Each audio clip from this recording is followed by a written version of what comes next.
લોક સાહિત્યકાર જે દેવાયત ખવડ છે એના જામીન તાત્કાલિકના ધોરણે સેશન કોર્ટમાંથી થઈ જાય છે, પરંતુ જે ડેડિયાપાડાના ધારાસભ્ય છે ચૈતરભાઈ વસાવા, આ શ્રી ચૈતરભાઈ વસાવાના જામીન આજે 1.5 મહિના ઉપરનો સમય થઈ ગયો, તેમ છતાં હજી સુધી એમના જામીન નથી થઈ રહ્યા. આમ આદમી પાર્ટીના પિયુષ પટેલે મિત્રો એ કહ્યું છે કે જો ગુજરાત એક હોય તો કાયદા કેમ અનેક છે.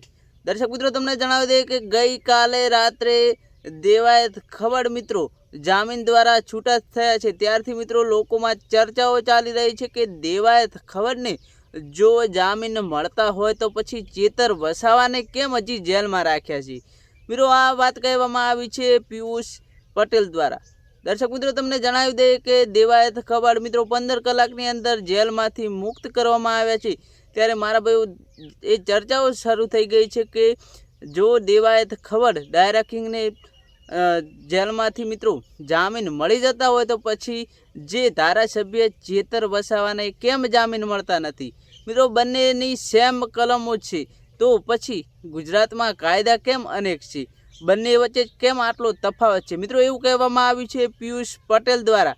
તેઓ કહી રહ્યા છે કે જો આટલો તફાવત રાખવામાં આવે તો ગુજરાત એક કાયદા અનેક જ ગણવામાં આવે. મિત્રો તમને જણાવી દઈએ કે જે દેવાયત ખબર છે મિત્રો તેમના ઉપર મારામારીના કેસ લાગ્યો હતો અને તેઓ 15 કલાકની અંદર જેલમાંથી છૂટા થઈ ગયા હતા, તેમને જામીન મળી ગયા હતા. ત્યારે મારા ભાઈઓ જે આદિવાસી સમાજના નેતા એવા ચેતર વસાવા મિત્રો 40 થી 45 દિવસ થઈ ગયા, હજુ પણ જેલમાં છે, તેમને જામીન મળી રહ્યા નથી. ત્યારે મિત્રો ગઈકાલે જ્યારે દેવાયત ખબરને રાતોરાત જામીન મળી ગયા ત્યારે મિત્રો ગુજરાતમાં ચર્ચાઓ શરૂ થઈ ગઈ કે ગુજરાત એક કાયદા અનેક.